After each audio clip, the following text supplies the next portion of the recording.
India তো এমন নয় যে প্রতি বছর ওয়ার্ল্ড কাপ খেলে, এখন হঠাৎ ওয়ার্ল্ড কাপ না খেলছে না, এমন তো নয়। না, একদম না। ওঠানামার ওপর দিয়ে ইন্ডিয়ান টিম চলে।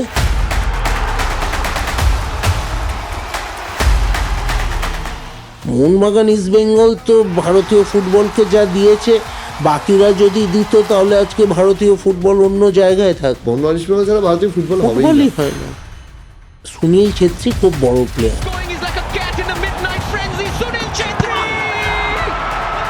Where there is Chhetri, there is hope. সুনীলকে নিয়ে বলার মতন জায়গাও নেই। সুনীল একটা রিটায়ারমেন্ট অ্যানাউন্স করলো। ভারতীয় ফুটবলের এমন দশা যে সুনীলকে ফেরত আনতে হলে আবার একটা সংবাদপত্র চালাতে গেলে কি কি প্রেশারের মুখোমুখি হতে হয় সেটার আলোচনা না করাই ভালো। কিছুটা, যতটা ক্যামেরার সামনে বলা যায়। তো এটা প্রচুর প্রেশার থাকে। সৌরভের মধ্যে কোন জিনিসটা তাকে এই পর্যায়ে নিয়ে গেল?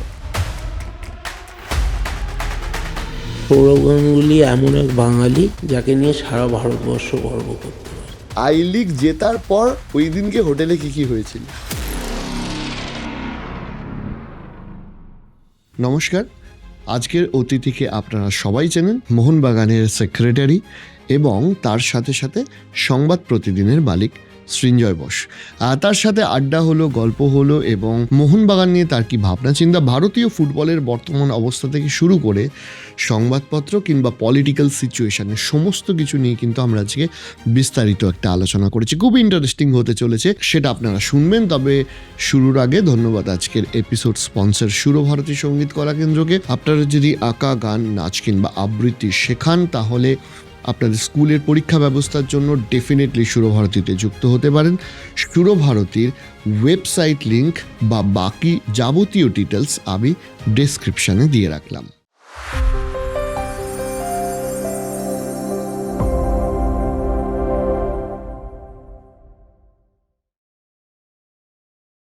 সো প্রথমেই আমি আপনাকে জিজ্ঞেস করবো কেমন আছেন, যেটা দিয়ে আমাদের পডকাস্ট শুরু হয়। খুব ভালো, আনন্দে আছি। আচ্ছা, একটা কথা বলুন, সেটা হচ্ছে যে ব্যবসা, সংবাদপত্র চালানো, তার সাথে ফুটবল ক্লাব, স্পোর্টস, আবার আপনি আগে মেম্বার অফ পার্লামেন্টও ছিলেন। তো সব মিলিয়ে এই যে এখন বললেন খুব ভালো রয়েছেন, এটা কি প্রচুর কাজের চাপে নাকি কাজ একটু হালকা হয়েছে বলে? না না, দেখুন, কাজ বা মানে কাজ তো চলতেই থাকবে, কাজের জন্য না। বাট মানে আপনি যদি বলেন, আমি মাঝখানে যখন 3 বছর মোহনবাগানে ছিলাম না, সো তখন আমি ভালো ছিলাম না। সো মোহনবাগানে ফিরে আসা ইজ অলসো মানে it's like a place where you love to B.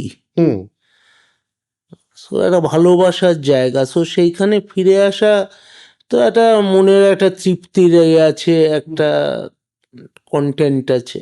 এই যে আমাদের ডাউনগ্রেড হয়ে যাওয়া বা প্রায় আমরা 97-98 র্যাঙ্ক থেকে প্রায় 30-40 ধাপ এখন নেমে যাওয়া, সেই জায়গাটায় সব থেকে দুর্ভাগ্য হচ্ছে বাংলাদেশের কাছে হেরে যাওয়া, বা ইভেন আমরা আফগানিস্তানের কাছেও হেরেছি কয়েকদিন আগে। তো এই জায়গাটা আপনার কি মনে হয় যে সমস্যাটা কোথায় সৃষ্টি হচ্ছে? দেখুন, দুটো সমস্যা। একটা হচ্ছে ধরুন আজকে সুনীল ছেত্রী খুব বড় প্লেয়ার, আমি সুনীলকে নিয়ে বলার মতন জায়গায়ও নেই। সুনীল একটা রিটায়ারমেন্ট অ্যানাউন্স করলো, ভেরি গুড।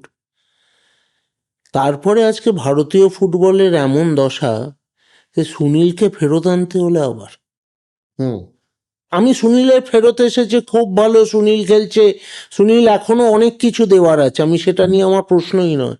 আমার প্রশ্ন হচ্ছে যে ছেড়ে চলে গেছিল, যে রিটায়ার করেছে, তাকে তোমার টিমে তার জায়গাটা নেওয়ার মতো লোক পেলে না সারা ভারতবর্ষের মতো এত বড় জায়গায়। সেইখানে দাঁড়িয়ে জানেন তো, এইখানে আমি আপনাকে এই কারণেই জিজ্ঞেস করলাম যে কাছ থেকে দেখেছেন বলে, যে ধরুন সুনীল ছেত্রী যখন তৈরি হচ্ছে তখন আমারও মনে আছে যে মোহনবাগানের সুব্রত ভট্টাচার্য তাকে নাম্বার 9 পজিশনে খেলাচ্ছিলেন। আজকে ধরুন এই যে বিগত 10-15 বছর ধরে যখন মোহনবাগান বা বিভিন্ন ক্লাবগুলো আই লিগ, ISL জিতছে, কলকাতার ক্লাবগুলো সমেত, যখন বিভিন্ন পজিশনে, স্ট্রাইকার পজিশনে আর সেন্ট্রাল ডিফেন্ডার পজিশনে বিশেষ করে বিদেশিরা আনছে, যেহেতু বিদেশিতে আমাদের কোটা রয়েছে, খুব বেশি ভারতীয় ছেলে কি ক্লাবগুলোতেও স্ট্রাইকার পজিশনে সুযোগ পাচ্ছিল যেখান থেকে ফুটবলার উঠে আসবে? না, ডেফিনেটলি সুযোগ পাচ্ছে। মনবীর সিং পাইনি, মনবীর পাইনি, ইস্ট বেঙ্গলও নেই। প্লেয়াররা সুযোগ পাচ্ছে দেখুন, কিন্তু সেই পোটেনশিয়ালেও আসতে হবে। হুম আপনি আজকে বলছেন আমি বিদেশি কেন নিচ্ছি, এটা দেওয়ার কথা। আজকে বিদেশি প্লেয়াররা তো একটা ডিফারেন্স তৈরি করে, ভালো বিদেশি প্লেয়ার। ওটাই ফারাক হয়ে যায় বিভিন্ন টিমের মধ্যে। আজকে ধরুন বিদেশি কোচ, আমি মনে করি বিদেশি কোচ তাদের পার্সপেক্টিভ অনেক বেশি ভালো। আজকে ইন্ডিয়ান টিমের একটা বিদেশি কোচ দিয়ে এতদিন ধরে চলছে। খালিদ জামিল খুব সাকসেসফুল, আমি খালিদ জামিলের, কিন্তু তুমি একটা ভিশন নিয়ে ইন্ডিয়ান টিম চালাচ্ছ তো। হুম হঠাৎ যেহেতু 4জন লোক মনে বলছে যে ভারতীয় কোচ হওয়া উচিত, ইন্ডিয়া তো এমন নয় যে প্রতি বছর ওয়ার্ল্ড কাপ খেলে, এখন হঠাৎ ওয়ার্ল্ড কাপ না খেলছে না, এমন তো নয়। না, একদমই নয়। ওঠানামার ওপর দিয়ে ইন্ডিয়ান টিম চলে। মাঝখানে ফরেন কোচের জন্য একটা একটা ধারাবাহিক ইমপ্রুভমেন্ট এসেছিল। এসেছিল এবং পরপর এশিয়া কাপ খেলছিল।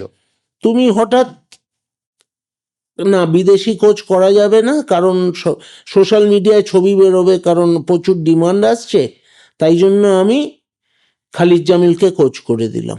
এই যে ধরুন ক্লাবগুলো আপনারা টিম তৈরি করেন, এখানে তো একটা প্লেয়ারদের সাথে টাইম ফ্রেমেরও ব্যাপার থাকে, যে এই বছর থেকে এই বছরের মধ্যে এই সময়ের মধ্যে চুক্তিবদ্ধতা থাকবে।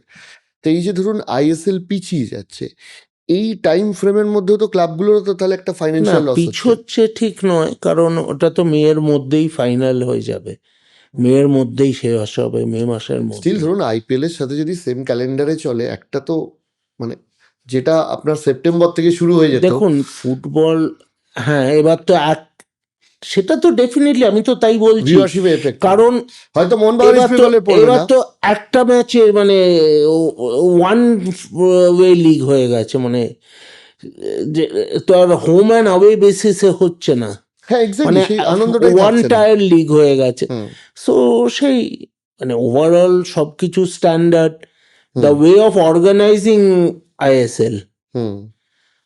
আমার মনে হয় সেইখানেও যে প্রফেশনালিজমে এফএসডিএল এর সাথে তখন হচ্ছিল, সেই প্রফেশনালিজম আজকে হবে না। আচ্ছা, আর একটা কথা বলুন, এই যে এই ট্রানজিশন পিরিয়ডটা আপনারা মোহনবাগান চালিয়েছেন, আপনারা দেখেছেন, এই যে ন্যাশনাল লিগ থেকে আই লিগ করে দেওয়া এবং সেই আই লিগের পরে আবার আইএসএল এ হঠাৎ করে শিফট হয়ে যাওয়া, মাঝখানে তো একই ক্যালেন্ডার ইয়ারে দুটো করে লিগ চলছিল, আইএসএলও চলছে, আই লিগও চলছে। দেখুন আমার মনে হয় আই লিগের কম্পিটিটিভনেস অনেক বেশি ছিল আইএসএল এর থেকে। রাইট। আমার এটা পার্সোনালি মনে হয় যে মোহনবাগান ইস্ট বেঙ্গল আলাদা, কারণ মোহনবাগান ইস্ট বেঙ্গলের একটা ফ্যান বেসের প্রেশার আছে, জেতার একটা তাগিদ আছে। বাকি টিমের মধ্যে আমার ধারণা সেই কম্পিটিটিভনেসটার কোথাও অভাব আছে, মানে জিতলে জিতলাম, না তো হারলে হারলাম। বেঙ্গালুরুর হয়তো কিছুটা আছে, বা কেরালার বেঙ্গালুরুর হয়তো কিরকম কিছুটা আছে, বিকজ বেঙ্গালুরু ইজ ওই ISL I I league league থেকে উঠে থেকে আসা টিম। ট্রান্সফরমেশন, একটা সাপোর্ট বেস আছে, প্রতি ম্যাচ জিততে চায়। Partha is a very passionate sports lover, so সেইখানে। কিন্তু বাকিদের মানে ফ্র্যাঞ্চাইজি টিম হয়ে গেছে। হ্যাঁ ফ্র্যাঞ্চাইজি এটা কি টিম মনে হয়ে হয় যে গেছে। মানে এটা কোথাও কি মিস্টেক হলো, যে ফরম্যাটে বিশ্ব ফুটবল নিয়ন্ত্রিত হয়, মানে the format of I league, যেখানে ক্লাবগুলো খেলছে, ইপিএল হচ্ছে বা অন্যান্য হচ্ছে, অ্যাকচুয়ালি সেখানে আমাদের আমরা I league, IPL K copy করতে গিয়ে একটা লিগ আমরা করে আই দিলাম। লিগের ফরম্যাটটাই ভালো ছিল, সেটার উপরে ইম্প্রোভাইজ করা উচিত ছিল। হুম আই লিগটাকে সেকেন্ড টায়ার করে একটা আইএসএল এ একটা জাস্ট, আপনি যতক্ষণ, আমি বিলিভ করি যতক্ষণ মোহনবাগান ইস্ট বেঙ্গল ঢোকেনি ISL A, it was like a masala game, absolutely তাই। মানে দেয়ার ওয়াজ নো ইন্টারেস্ট। না, আজকে প্রতিটি কর্পোরেট যারা ছিল তাদের এন্টায়ার ওয়ার্কফোর্সকে নিয়ে গিয়ে মাঠে খেলা দেখাতো, but that is not a support base. That is not what is football আমরা যেটা জেনে এসেছি যে ছোট প্যাশনটা থেকে, সেটা এখানকার তো আর নেই। সাপোর্টারদের আছে। লাস্ট 20 বছর আমি মানে বর্তমানে আমি আর নাম করছি না, বর্তমানে যার নেতৃত্বে ভারতীয় ফুটবল চলছে তার কি রেজাল্ট আমরা দেখতে পাচ্ছি। কিন্তু ধরুন লাস্ট 20 বছর ধরে আমরা যে বিভিন্ন পরিবর্তন এবং এক্সপেরিমেন্টালের মধ্যে দিয়ে গেছি, সেখানে কোন কোন ভুলটা হলো যে আমরা আমাদের যে ভিশনটা আছে সেটা অ্যাচিভ করতে পারলাম না, আমরা অ্যাটলিস্ট এশিয়া লেভেলেও একটা কনসিস্টেন্স পারফর্মার হয়ে উঠতে পারলাম না ফুটবলের ক্ষেত্রে। দেখুন, ফুটবলের ক্ষেত্রে আমরা কোনোদিনই, প্রথমত ফুটবলে টাকা নেই, বিশ্ব ফুটবলে আছে, এখানে ভারতীয় ফুটবলে হ্যাঁ। নেই। ভারতীয় ফুটবলে আমি মনে করি, যেটা আমি সবসময় বলে এসেছি, আমাদের সব থেকে বড় অভাব হচ্ছে আমাদের একটা হোম গ্রোন স্টার নেই। আচ্ছা। আপনি ক্রিকেটে ধরুন, আজকে সচিন তেন্ডুলকর, আজকে কপিল দেব, হুম। সুনীল গাভাস্কার, তারপর যেতে না যেতে সচিন তেন্ডুলকর, সৌরভ গাঙ্গুলি, রাহুল দ্রাবিড়, লক্ষ্মণ, সবাই, কুম্বলে, দে অল স্টার্স, যারা আজকে একটা গেমকে একটা নিয়ে যায় এগিয়ে। তারপরে আপনি দেখুন বিরাট কোহলি এসে গেছে, রোহিত শর্মা। আমরা ভাবছিলাম বিরাট রোহিত চলে যাওয়ার পরে ভারতীয় ক্রিকেটে কি হবে। দের is a Hardik Pandya, there is আ শুভমান গিল, বা আরো যারা উঠে আসছে, পিপল আর টক। ইভেন তার পরের জেনারেশনও রয়েছে, সূর্যবংশী ফুটবলে বা হ্যাঁ বাইচুং ভুটিয়া, ভারতীয় বলছি আমি, চিমকেরই মজিদ ভাস্কর ছেড়ে দাও, সেটা তো আলাদা কথা। ফুটবলে সেই ভিজায়নও সেই অর্থে স্টার নয়। ফুটবলের স্টার বলতে একটা বাইচুং ভুটিয়া, আর তারপরে একটা টিম টিম করে সুনীল ছেত্রী, তারপর দের ইজ নো স্টার। তুমি ফুটবলে কোনো ভারতীয় স্টার পাবে না যাকে নিয়ে মানুষ লাফাবে। এই স্টারটা না থাকার কারণ কি এটা হতে পারে না যে ভিউয়ারশিপটাই ফুটবলে টোটালি কম, হ্যাঁ, যে কারণে ক্রেজটা সেটা কম? ফুটবলটা জায়গা নিয়ে নিয়েছে, কিন্তু তোমার যদি স্টার থাকতো তুমি তাহলে সেটা কম্পিট করতে পারতে। আজকে একটা ব্যাডমিন্টনের খেলা যেদিন হয়, যেদিন সাইনা নেওয়াল খেলে, সেদিন কিন্তু রেটিং বেশি হয়। চ্যানেল বলো বা নিউজ বলো বা যাই হোক, তার পার্সপেক্টিভটা অনেক বেশি হয়, হুম কিন্তু ফুটবলে হয় না। ফুটবলের ওই যে একটা বাঁধা ধরা অডিয়েন্স আছে, তার বাইরে কিন্তু ফুটবল নিয়ে কেউ ডিসকাস করে না। বেসিক্যালি। আর ডার্বি হলে একটা সেপারেট ক্রেজ আছে। আরবি আলাদা, সেটা তো আবার সেই মোহনবাগান ইস্ট বেঙ্গলের বেঙ্গল দিকে ইমোশনে চলে গেলাম। আমাদের দেশের ফুটবলটা আমি দু একজনকে বলতে শুনেছি যে আমাদের জন্য ফুটবলটা নয়। কেন? এই যে ধরুন সিরিয়া বা কিছু ক্ষেত্রে প্যালেস্তাইন, যাদের সেই অর্থে ইনফ্রাস্ট্রাকচার নেই, আফগানিস্তান, এদের তো সেই অর্থে ফুটবল স্টেডিয়াম নেই, কিচ্ছু নেই, ইনফ্রাস্ট্রাকচার নেই। আমাদের তো তার থেকে অ্যাটলিস্ট কিছু পার্সেন্টেজ হলেও বেটার হয়েছে। তারপরেও দেখা যাচ্ছে সিরিয়া আমাদেরকে বলে বলে এশিয়া কাপে হারিয়ে দিচ্ছে, বা আফগানিস্তানের মতো কান্ট্রি আমাদেরকে হারিয়ে দিচ্ছে। কোথাও কি গিয়ে মনে হয় যে ভারতীয়দের ফিজিক্যাল স্ট্রাকচারটা ফুটবলের জন্য অ্যাপ্রোপ্রিয়েট নয়, এইগুলো কোথাও গিয়ে কারণ হয়ে দাঁড়িয়েছে? হ্যাঁ, সেটা তো অনেকটাই কারণ। বা আফ্রিকান দেশগুলোর তুলনায় আজকে যদি তো আমি বলি। দেখবেন, তাও ওই জন্য নর্থ ইস্টটা অনেকটাই গ্রাস করে নিয়েছে ফুটবলকে সেই অর্থে। হুম অন্য জায়গায় দেখুন, বাঙালিদের, যেটা আমাদের মাঠে হুম কলকাতার ময়দানে ফিজিক অ্যান্ড ল্যাক অফ, দেখুন আজকে কত ছেলে আসে বলুন তো আজকে ময়দানে ফুটবল খেলতে, যারা সকালে উঠে আসে, এসে খেলে, একবেলার খাবার পায় না। এটা তো আমাদের ওভারঅল সিস্টেমটাই এমনি হয়ে আছে। অর্ধেক টিম যারা খেলায় প্লেয়ারদের কলকাতা ময়দানে, অর্ধেক প্লেয়ার পেমেন্ট পায় না, অর্ধেক প্লেয়ার খাওয়া দাওয়া, মানে সেই অর্থে, মানে আমাদের তো একটা ছোটবেলা থেকে উঠিয়ে যে কিছু ট্যালেন্টকে একদম তারা নিজেদের দমে ফুটবল খেলতে খেলতে তখন তারা সিলেকশন হচ্ছে। আমি যদি জিজ্ঞাসা করি ভারতের সব থেকে ঐতিহ্যবাহী ক্লাব চালানো একজন দেখুন, মানুষের এটা ওটা who এটা can be better person than you, এটা বলার এটা জন্য। You have to start from scratch, you have to take people. এটা চায়নার মডেলে তোমাকে যেতে হবে। যে ছেলেদের প্রথম থেকে ছোটবেলা থেকে নিয়ে তাদের নিউট্রিশনে করে করে মানে ট্যালেন্টেড ছেলে যারা ফুটবল মানে একটু একটু সেটা স্কাউটিং করে। এখানে একটা অপ্রিয় প্রশ্ন জিজ্ঞেস করি। আমি ন্যাশনাল ফুটবল নিয়ে কাজ করেছে, ন্যাশনাল টিম নিয়ে কাজ করেছে এরকম বেশ কিছু মানুষের সাথে কথা বলেছিলাম যে কেন হয় না ইত্যাদি ইত্যাদি। তারা আমাকে বলেছিল যে তুমি মোহনবাগান ইস্ট বেঙ্গলের কর্মকর্তাদের একবার জিজ্ঞাসা করবে। কেন? বলছে ক্রিকেটের মতো ফুটবলের প্লেয়ার তুলে আনার দায়িত্ব ন্যাশনাল টিমের না, এটা ক্লাবগুলো করে। Messi was the product of Barcelona. কেন মোহনবাগান নিয়ে আসছে না, কেন ইস্ট বেঙ্গল নিয়ে আসছে না? তো এইটা নিয়ে আপনাদের কি মত? মোহনবাগান ইস্ট বেঙ্গল যে প্লেয়ারদের নিয়ে এসেছে আজকে এক সময় তো সবাই মোহনবাগান ইস্ট বেঙ্গলেরই প্লেয়ার। হুম। আজকে তুমি দেখো এরা তো এদের নিয়েই তো খেলছে। বাকি ক্লাবগুলো কি করছে? বাকি যে অ্যাসোসিয়েশন, প্রতিটি স্টেট অ্যাসোসিয়েশনের লোক আজকে ওয়ার্ল্ড কাপ দেখতে চলে যায়, তো তারা কি করছে? মোহনবাগান ইস্ট বেঙ্গল তো ভারতীয় ফুটবলকে যা দিয়েছে, বাকিরা যদি দিত তাহলে আজকে ভারতীয় ফুটবল অন্য জায়গায় থাকতো। ওটা ছাড়া ভারতীয় মোহনবাগান ইস্ট বেঙ্গল ছাড়া ভারতীয় ফুটবল হবেই ফুটবলই না, হয় না। হয় না। আর একটা প্রশ্ন, মানে অনেক প্রশ্ন মাথায় আসছে, সেটা হচ্ছে রিসেন্টলি এফসির সাথে একটা দ্বিমত এবং একটা সমস্যা। কি সমস্যা হলো যে আমরা ইরানে গেলাম না? দেখো ওটা ইরান দেখো আজকেও ইরানে এই যে অবস্থা, ইরানে যেতে একটা সবারই ভয় থাকে, এটা অন্য কোনো ব্যাপার নেই। প্লেয়াররাও যেতে চায়নি, একটা সবার ফ্যামিলির চাপ, এর চাপ। সো তাহলে এফসি কে বোঝানো গেল না কেন ম্যাটারটা? এখনো তো ঝুলে আছে ক্যাসের কাছে, দেখা যাক কি হয়। এএফসিরও উচিত একটা প্রপার ভেন্যুতে খেলা দেবে। You cannot give match in a war torn area. আমরা দেখেছিলাম ওই আবেগঘন মুহূর্তটা 2015 সালের 31শে মে। আপনি একটু বলুন যে আই লিগ জেতার পর ওই দিনকে হোটেলে কি কি হয়েছিল?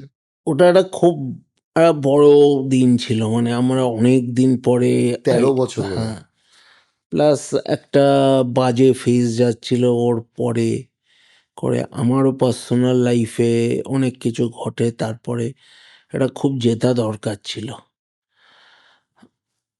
তো সেদিন রাত্রিরে সেলিব্রেশন, মানে কাতসুমি ইউসা প্রায় 3 ক্রেট বিয়ার খেয়েছিল রাত্রি 4টে অবধি।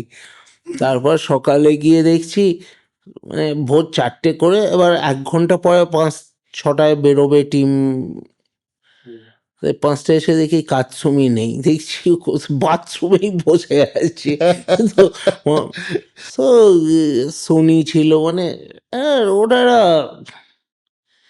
এবং আমরা তারপরেও পরপর 3 বছর খুব ক্লোজ এসেছিলাম। একটা তো ওই লাজংয়ে বোধহয় লাস্ট গোলটা না খেলে ওটা কনফার্ম চ্যাম্পিয়ন। আমি ওটা আমি ছিলাম মাঠে, হাফ কুয়াশায় মাঠ ঢেকে যাচ্ছে কি করে। আইজল যেটা আমার যেটা খুব পজিটিভ লেগেছিল আইএসএল এর সময়, যেটা আমি জানি না পরে কি হলো বা এবছর কি হলো, যে ভারতীয় ক্রিকেট তো কার্যত টেলিকাস্টিং আর ব্রডকাস্টিং রাইট বিক্রি করে, সত্ত্ব বিক্রি করে এই জায়গায় এসছেন। ফুটবলে এত ভিউয়ারশিপ, পৃথিবীর মধ্যে সব থেকে পপুলার খেলা, এত বড় একটা জনসংখ্যার দেশ, যে দেশে মোহনবাগান ইস্ট বেঙ্গলের মতো ক্লাব রয়েছে, সেইখানে এই সত্যটা নিয়ে কিছু করা গেল না। দেখো এই আবার কমার্শিয়ালি হুম আজকে ফুটবলে, আজকে ক্রিকেটে একটা ম্যাচে যতটা 10 সেকেন্ড যে প্রাইসে বিক্রি হয়, হুম আজকে ফুটবলে সে অডিয়েন্সটা নেই তো। কিন্তু তুমি আজকে ইপিএল দেখাতে যাও, সেখানে কিন্তু তুমি একটা অডিয়েন্স পাচ্ছ। হুম সো এটা আইএসএলটা আরো ভালোভাবে চললে, আরো কয়েকদিন গেলে হয়তো এটাও ডেভেলপ হতো। হুম ফুটবল ছেড়ে এবার একটু আপনার সংবাদপত্র চালানোর যে এক্সপিরিয়েন্স সেখানে আসি।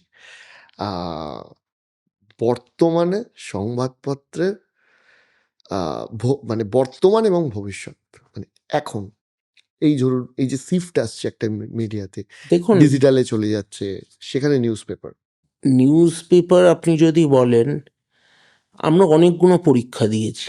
হুম আজকে যখন টেলিভিশন এলো, তখন বলা হতো নিউজ পেপারটা উঠে গেছে। দেখুন, কিছুটা এফেক্ট পড়েছে।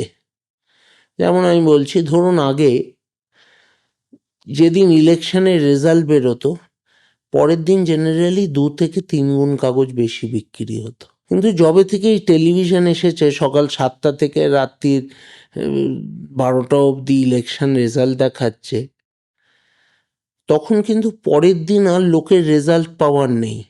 জানে সবাই। কিন্তু এখনো আমাদের দেশে কিছুটা পড়ার অভ্যেস আছে। টিভিতে সেই ডিটেলটা পাওয়া যায় না যেটা কাগজে, একটা খবর কাগজে ইনসাইটটা পাওয়া যাবে, যেভাবে লেখাটা হবে। সেটার জন্য কিছুটা বিক্রি আছে। সো এই নয় যে এই যে টেলিভিশনের জন্য খবর কাগজ একদম উঠে গেছে। কিছুটা এফেক্টেড। কিন্তু আজকের দিনে the mobile is a big challenge to the news paper. একদমই এই ডিজিটাল এতে আমরা আজকে ই পেপার করি। আজকে আমার ফিজিক্যাল কাগজ বিক্রির থেকে আমার ই পেপার অডিয়েন্স বেশি। ধরুন, যেখানে ভারতবর্ষের বেশ কিছু বছর ধরে মানে ফ্রি জার্নালিজমের র্যাঙ্কিংয়ের দিক থেকে আমরা ক্রমশ পিছাচ্ছি ইত্যাদির মধ্যে, একটা সংবাদপত্র চালাতে গেলে কি কি প্রেশারের মুখোমুখি হতে হয়? সেটার আলোচনা না করাই ভালো। কিছুটা, যতটা ক্যামেরার সামনে বলা যায়। তো এটা প্রচুর প্রেশার থাকে। তার মধ্যেও আমরা চেষ্টা করি সবাই একটা নিরপেক্ষতা রেখে কাজ করতে, কিন্তু প্রচুর প্রেশার থাকে। এগুলো নিয়েই চলতে হবে আর কি। হ্যাঁ, এগুলো নিয়েই চলতে হবে। আর এটা শুধু বাংলা বলে বলবো না, সারা ভারতবর্ষে মিডিয়ার কি অবস্থা আমরা বুঝতেই পারি। আপনি কি আরেকবার ভবিষ্যতে সুযোগ পেলে পার্লামেন্টে যাবেন?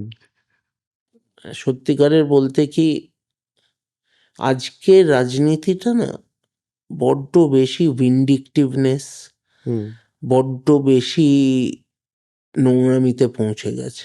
একজন এমপি হিসাবে রাজনীতিবিদদের সামলানো কঠিন ছিল, নাকি একজন সংবাদপত্রের মালিক হিসেবে রাজনীতিবিদদের সামলানো কঠিন? সংবাদপত্র মালিক হিসেবে। এমপি হয়ে তো আর রাজনীতিবিদদের সাথে কোনো লড়াই ছিল না, কিন্তু There is a fight with the opposition also, মানে আজকে যে আপনাকে পছন্দ না হলেই আপনার পেছনে সেন্ট্রাল এজেন্সি আছে লাগিয়ে দেওয়ার জন্য, এটা যার একটা বড় কোনোদিনই অংশের ছিল না। ভুক্তভোগী আপনি নিজেও ব্যক্তিগতভাবে। হ্যাঁ, এবং আজকে এতদিন হয়ে কোথাও গেছে। কোথাও কি আপনার মনে হয় যে আজকে আপনি দেখুন 2014 ঘটনা, 2013 ঘটনা, এখনো কোনো মুভমেন্ট নেই। কোথাও গিয়ে মনে হয় যে আপনি যেহেতু তৃণমূল কংগ্রেসের এমপি ছিলেন বলে আপনার বিরুদ্ধে এই প্রতিশোধ স্পৃহাটা আরো বেশি করে কাজ করলো? হ্যাঁ, ডেফিনেটলি, আর কোনো কারণ নেই। এটা ডেফিনেটলি আমি মনে করি যে একটা ইন্ডাস্ট্রিয়াল হাউস আছে, তাদেরকে এইভাবে হ্যারাস করলে তারা থাকবে না আর। আমি যদি আপনাকে জিজ্ঞাসা করি যে বর্তমানে বাংলা এবং বাঙালি যতটা আপনি বলতে পারেন, আপনার কি মনে হয়? আপনি তো গোটা পৃথিবী ঘুরছেন। দেখুন, বাঙালিদের না নিজেদের নিয়ে গর্ব করা উচিত, এটাই আমরা ভুলে যাচ্ছি। আমাদের নিজেদের নিয়ে আমরা না বড্ড মাঝে মাঝে, ধরুন আমি একটা ইনস্ট্যান্স দিচ্ছি, দিল্লি এয়ারপোর্টে বৃষ্টিতে ভেসে গেল, ক্যানাপি পড়ে গেল, এই শেড পড়ে গেল। তো আপনি যদি সোশ্যাল মিডিয়ায় দেখেন, দিল্লির কোনো লোক কিন্তু সেটা নিয়ে নিন্দে করছে না। আমাদের বাংলায় নেতাজি এয়ারপোর্টে, দমদম এয়ারপোর্টে একটা কাঁচ ভেঙে পড়লো, সেটা নিয়ে পৃথিবীর লোক লিখতে থাকলো। সবার আগে আমার রাজ্যের লোকই লিখবে। আমরা নিজেদের ভেতরে নিজেদের আর বেশি করি। আমরা খালি ভুল ধরতে এখন বেশি আনন্দ পাই। আমি জানি না অন্য কমিউনিটি কতটা করে, কিন্তু আমরা বেশি ভুল ধরতে আনন্দ পাই। আমরা কি অনেক বেশি রাজনীতি ঘেঁষা হয়ে গেছি? বাঙালি অলওয়েজ রাজনীতিক ঘেঁষা, বাঙালি অলওয়েজ রাজনীতিক ঘেঁষা। আর আমার মনে হয় হ্যাঁ, আর আরও রাজনীতি গ্যাসা হয়ে গেছে, কারণ এই যে সোশ্যাল মিডিয়ায় আমরা রাজনীতির জ্ঞান দিতে পারি, তো আমাদের সবার অধিকার আছে যে আমরা রাজনীতি করি, আমরা রাজনীতিটা বেশি বুঝি, আমরা বাংলা চালালে আরও ভালো করতাম। এই সোশ্যাল মিডিয়া আমাদের অ্যাকচুয়ালি শেষ করে দিয়েছে, মানে কাজে বলুন। এই যে ধরুন সোশ্যাল মিডিয়ার কথা আপনি বলছিলেন, যে প্রতিদিনের আর একটা খুব স্ট্রং পয়েন্ট আমি দেখছিলাম, যে প্রতিদিন ডিজিটাল।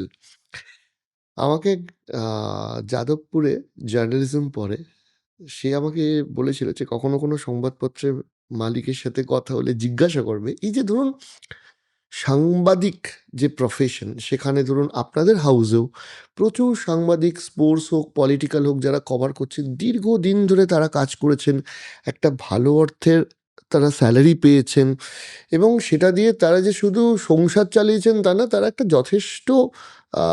যথেষ্ট ভালোভাবে তারা চলেছেন, গাড়ি টাড়ি ইত্যাদি সবারই হয়েছে।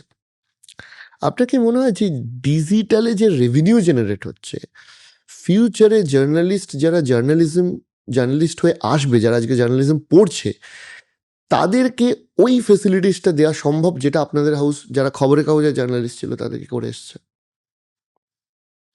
দেখুন, আলটিমেটলি ডিজিটাল জার্নালিজম আসবেই, কারণ what is digital? It is basically phone. এখন ডিজিটাল আপনার মেনলি হ্যান্ড। আজকে আমরা ওয়েবসাইটও মোস্টলি ডেভেলপ করি উইচ ইজ ফোনে কম্প্যাটেবল। যে কোনো জিনিসই আপনি যদি দেখেন, খবর কাগজগুলো আজকে সব এস্টাবলিশড অন্য জায়গায়, ইটস এস্টাবলিশড মিডিয়াম। সেখানে যখন ডিজিটাল আসবে তখন একটু সময় হয়তো লাগবে, কিন্তু ultimately it will take a place.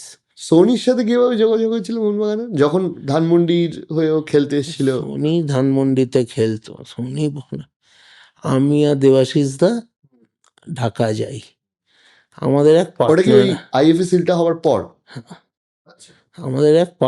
আছে,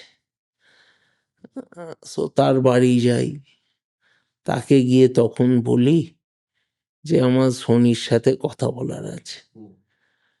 সে তো ঘাবড়ে যায় যে সোনি ধানমন্ডিতে খেলে, তখন শেখ হাসিনার জমানা, তাদের ফ্যামিলির ক্লাবে, বলছে তো কেলেঙ্কারি হবে আমার বাড়িতে জানতে পারলে। আমরা বাইরে সোনির সাথে দেখা করি, মানে বাংলাদেশি দেখা হয়েছিল? বাংলাদেশেই দেখা করি। ওর কি তখন বলি, এজেন্ট ভাই, ছিল না সরাসরি দেখা হয়েছিল? না সরাসরি, বলে, ভাই তুই বাড়ি চলে যা, আমরা ঢাকা থেকে বেরিয়ে যাই, তারপরে খবরটা লিক হোক, কারণ আমাদের না তো ঢাকাতেই মারবে। ও কি ওখানে রাজি হয়েছিল তখন, না পরে কথা হয়ে হ্যাঁ, রাজি হয়? ওই কথা হয়েছিল, তারপরে চললো, ও এটা বললো, আমরা ওটা বললাম, এসব করে। আর আপনি বলছিলেন আপনার ট্রাভেলিং একটা নেশা, ঘুরে বেড়ানো। এখন ট্রাভেলিং নিয়ে কতটা নেশা, মানে কোথায় কোথায় যেতে ভালোবাসেন? হ্যাঁ, আমার বরফের জায়গা যেতে বেশি ভালো লাগে, আর আমি মনে করি যে বরফের জায়গা শীতকালেই যাওয়া উচিত। ওরে বাবা! এটা যখন আমি বলি তখন প্রচুর লোক আমাকে বলে, ও বাবা ওখানে আমি মে মাসে দার্জিলিং গিয়ে আমার কোনো লাভ নেই। আরো বেশি ঠান্ডা পেতে হবে তো বরফের সময় গেলে। সো সেটা ভালো। আমি খুব একটা সি বিচ লোক নই, আমি বরফ পাহাড় না। ভবিষ্যতে যারা, বিশেষত বাঙালি, যেহেতু পডকাস্ট আমাদের বাংলায় হচ্ছে, বাঙালি হিসাবে গোটা পৃথিবীর বুকে নাম করতে চায়, সেটা যে কোনো ফিল্ডেই হোক, একজন সফল ব্যবসায়ী হিসেবে, একজন সফল ফুটবল অ্যাডমিনিস্ট্রেটর হিসাবে, একজন এক্স এমপি হিসাবে, আপনি কি বলতে চাইবেন তাদেরকে, টু দ্য নেক্সট জেনারেশন? আমি প্রথমত বলতে চাইবো, we should be proud of ourselves. আমরা যাই করি না করি, আমাদের অন্যদের সাথে কম্পেয়ার করে নিজেকে হীনমন্যতায় ভোগার কোনো কারণ নেই। আমরা বাঙালিরা, আমরা যথেষ্ট ট্যালেন্টেড, আমরা যা চাই আমরা তাই করতে পারি। এই বিলিফটা নিয়ে আমাদের এগোনো উচিত। আমরা কারোর থেকে কম নয়, এই বিলিফটা কিন্তু খুব, এই যে নিজের ওপরে একটা সেলফ কনফিডেন্স, একটা ইচ্ছে, বা এটা খুব ইম্পর্ট্যান্ট। বাংলায় কন্টেন্ট ক্রিয়েট করা, মানে নিউজ পেপার হোক বা আজকে প্রতিদিন ডিজিটাল হচ্ছে, বাংলাতে আমার যেহেতু বাঙালিদের কথা হচ্ছিল যে বাংলাতে কমার্শিয়াল স্কোপটা একটু লিমিটেড বাংলা ভাষায় কাজ করলে, আপনারা যারা কাজ করছেন। দেখুন, না বাংলায় সেটা আমার মনে হয় না কোনো প্রবলেম, বিকজ বাংলা ভাষার একটা বড় অডিয়েন্স আছে, সেটা আছে। এবং দেখুন, ইংরেজি করলে ডেফিনেটলি আপনি একটা আরো ওয়াইডার অডিয়েন্সের কাছে পৌঁছাবেন, সেটা তো নিশ্চয়ই। কারণ ইংরেজি একটা নন বেঙ্গলি অডিয়েন্সও আপনার ইংরেজি পড়বে, বাংলা অডিয়েন্সও ইংরেজি পড়বে, বাংলা অডিয়েন্সও বাংলা অডিয়েন্সই পড়বে। কিন্তু আমার মনে হয় না সেটার কোনো আছে। আপনার আলটিমেটলি যদি এখন জিজ্ঞেস করা যায় যে what is your vision right now? Vision হচ্ছে যে মানে পার্সোনালি যে আমাদের মিডিয়া হাউস আর একটু ভালো করুক। ডিজিটাল সত্যি খুব ভালো করছে, প্রিন্টও ঠিকই আছে। সো ডিজিটালটা নেক্সট ফিউচার, সেটাকে আরও নতুন কিছু করা যায়। It's a ever changing world. আজকে এআই এসে গেছে, এআই দিয়ে সারা অনেক কিছু করা যায়। জিজ্ঞেস করছি যে ধরুন ডিজিটালে কি কোথাও গিয়ে মনে হয় যে এই যে per person revenue it will be affected? মানে আমি যখন একজন সংবাদপত্র একজনকে দিচ্ছি, তা আমি একটা পার্সনের থেকে পার ডে একটা নির্দিষ্ট অ্যামাউন্ট পেয়ে যাচ্ছি, কিন্তু ডিজিটালে কি সেই পে আউটের স্কোপটা আছে হাউসগুলোর জন্য? হ্যাঁ, সেখানেও তো আমার অ্যাডভার্টাইজিং রেভিনিউ এবং সেটা আস্তে আস্তে অনেক কিছুই, যেমন এখন আপনি যদি দেখেন অনেকগুলো ডিজিটাল প্ল্যাটফর্মে প্রাইম বলে একটা আছে, যেটা পয়সা দিয়ে কিনতে হয়। তো সেটাও আমাদেরও আস্তে আস্তে আসবে বাংলায়, যে তুমি ভালো লেখা, যেমন আমাদের রোববারে আমরা কোনোদিন ভাবিনি, আমাদের প্রথম একটা ধারণা ছিল ডিজিটালের অডিয়েন্স খুব খুব নিশ অডিয়েন্স তুমি পাবে না, একটা মাস। কিন্তু আমাদের রোববার.in করার পর আমরা দেখেছি যে যদি আমাদের এখন একটা জিনিস মনে হয়েছে, if you give proper editorial, তাহলে কিন্তু there is a very good audience also to it. কম্পিটিটরদের নিয়ে আপনি কি মনে করেন? হ্যাঁ, হাউ ইজ দ্য মাইন্ডসেট? আমি নাম করছি না। না, কম্পিটিশন ভালো, কম্পিটিটররা যথেষ্ট আমাদের ফ্যামিলির মতন উই ওয়ার্ক। কোনো প্রবলেম হলে all the major newspapers আর ডিজিটাল কম্পিটিটর বলে তো যারা, ডিজিটাল আমি যদি নামজাদা টপ 3-4টে হাউসের কথা বলি, so আমরা নিজেদের ইজ মধ্যে there is a very healthy competition? হ্যাঁ, there is a very healthy competition. We have still not become like what is happening in the center and the opposition today.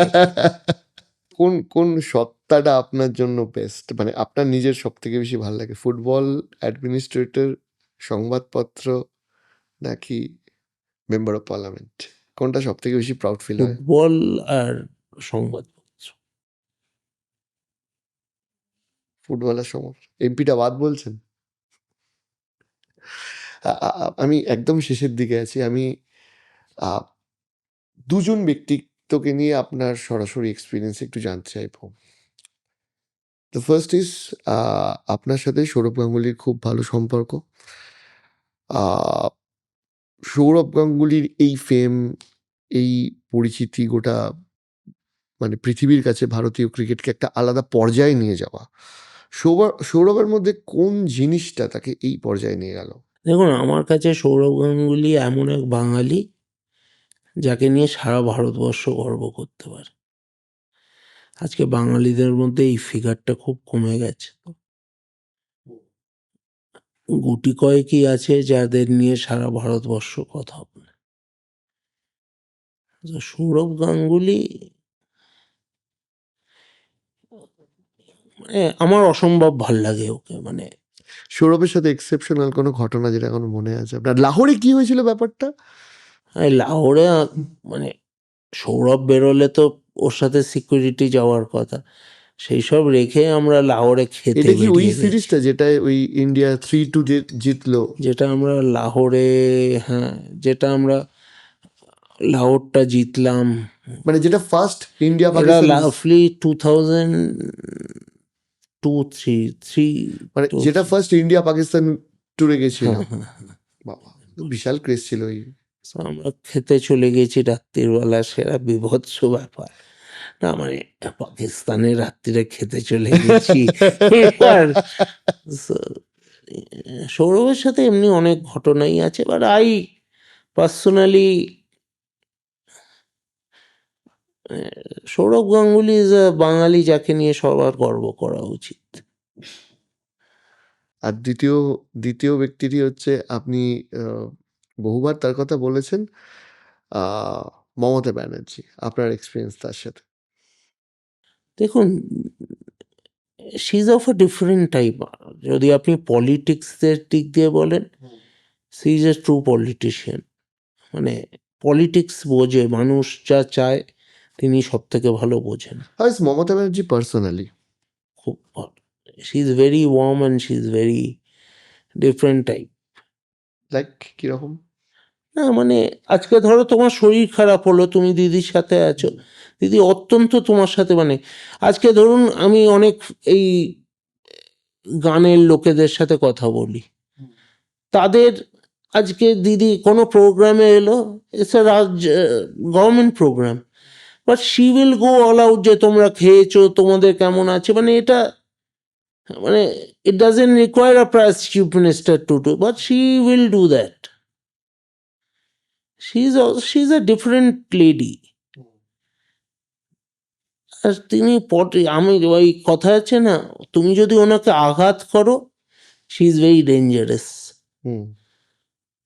ওনাকে যদি নাড়িয়েছ, তাহলে তোমার বিপদ আছে। সেটা আপনি দেখবেন, all her programmes, all her political life, if you see, it's like that. Mohun Bagan নিয়ে এমন কোনো স্বপ্ন যেটা আপনি চোখে দেখতে চান যে মোহনবাগান এইটা অ্যাচিভ করলো? দেখুন, স্বপ্ন আমি এটা বলে দিলাম, কিন্তু আলটিমেটলি স্বপ্নটাকে বাস্তবে পরিণত হওয়া উচিত। এখন আমার মনে হয় এই যে ওভারঅল মোহনবাগানের আজকে যদি একটা অ্যাথলেটিক্স, দেখুন ফুটবল, আমি যদি বলি কালকে আমরা গিয়ে বিশাল কিছু করব, এসব হবে না।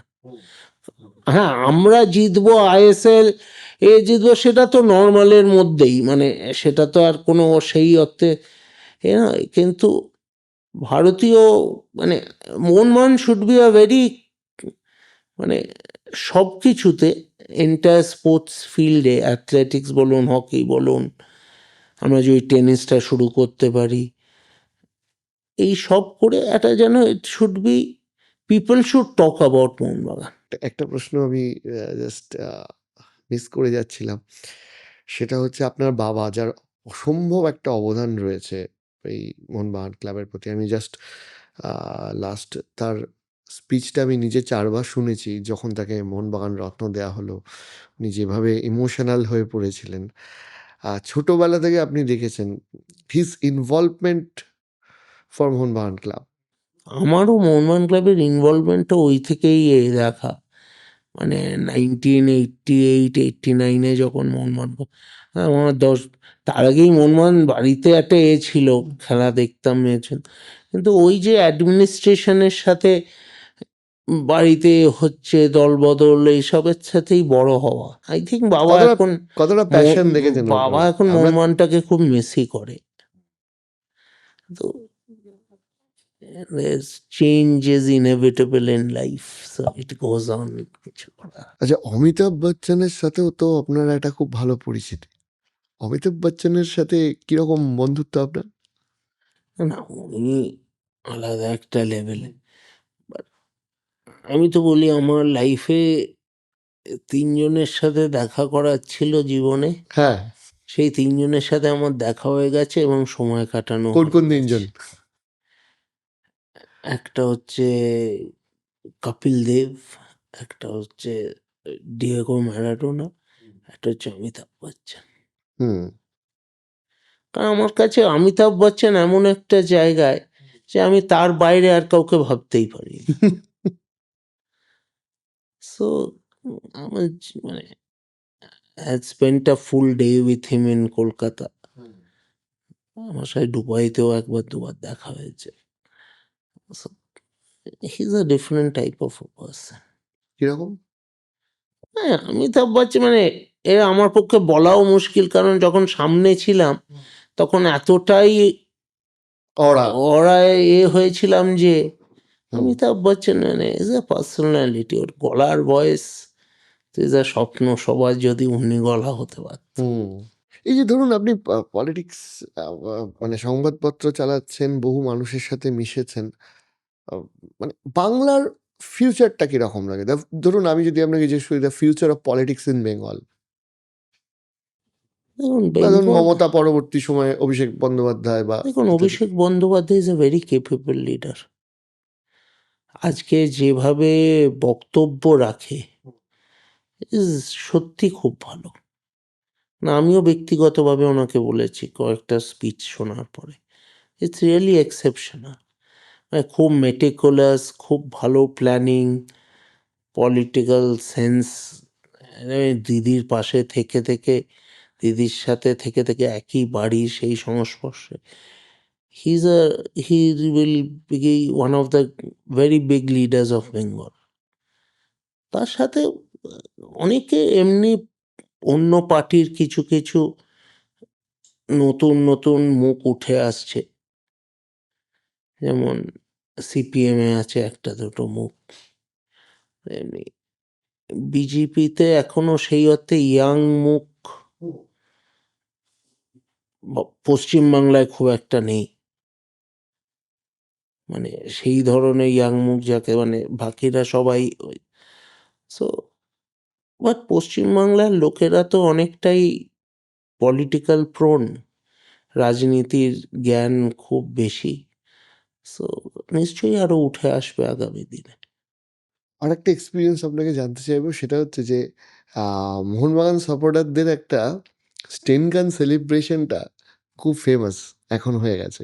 হ্যাঁ, এবার সোনি নডির গোল, শিলিগুড়িতে সোনি নর্দের ওই সেটা ম্যাচটা, এখন এরাও স্টেন গানে ইউজ করছে, ডিমিও স্টেন গান ইউজ করছে, রাইট রাইট রাইট। সবাই স্টেন গান ইউজ করছে। তো পরে কখনো কথা হয়েছিল সোনির সাথে এটা নিয়ে? হ্যাঁ হ্যাঁ, সোনি এটা স্টেন গান দিয়ে ওদেরই দেখিয়েছিল, পরে এই ব্যান ট্যানের ভয় অন্য কি গল্প দিল, আমিও বলেছিলাম কি ভুলে গেছি এখন যে ওটা অ্যাকচুয়ালি স্টেন গান নয়, ওটা কি।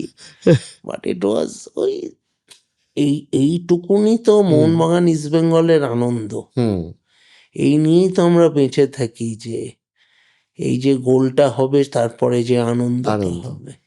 মোহনবাগান বললেই আরেকজনের নাম উঠে আসে, Barreto. He is an exceptional person. ওর একটা আলাদা ব্যাপার আছে, ইয়োর এক্সপিরিয়েন্স ও নিজেকে মোহনবাগানই করে নিল কিভাবে একটা, সেটা আমরা কেউ মানে হি ইজ মানে এখনো রোজই আমার সাথে প্রায় কথা যোগাযোগ আছে। যে কারণে ব্যারেটে যখন মাঝখানে একবার মুম্বাইয়ের সম্ভবত একটা ক্লাবে এক চলে বছর গেছিল, চলে গেছিল, খুব আমরা খারাপ লেগেছিল যখন আমাদের। ইলেকশনে ছিলাম না, আমরা ফিরলাম, সে বছর পেলাম না ওকে। আপনাকে অনেক অনেক শুভেচ্ছা জানাই। আপনার মোহনবাগানের আগামী দিনগুলো আরো ভালো হোক, আর অনেক আড্ডা দেওয়ার ইচ্ছে ছিল, অনেক কথা বাকি রয়ে গেল। আপনারও পডকাস্ট আরো কন্ট্রোভার্সিয়াল হোক এবং আরো লোকে দেখুক। তবে আমাদের সময় দেওয়ার জন্য অনেক অনেক ধন্যবাদ। ধন্যবাদ। আমরা যে রিকোয়েস্টটা রেখে দিই সেটা হচ্ছে পরে কিন্তু আবার সময় দিতে হবে। নিশ্চয়ই। তা আজকের জন্য এখানেই শেষ করতে হচ্ছে। নমস্কার। নমস্কার।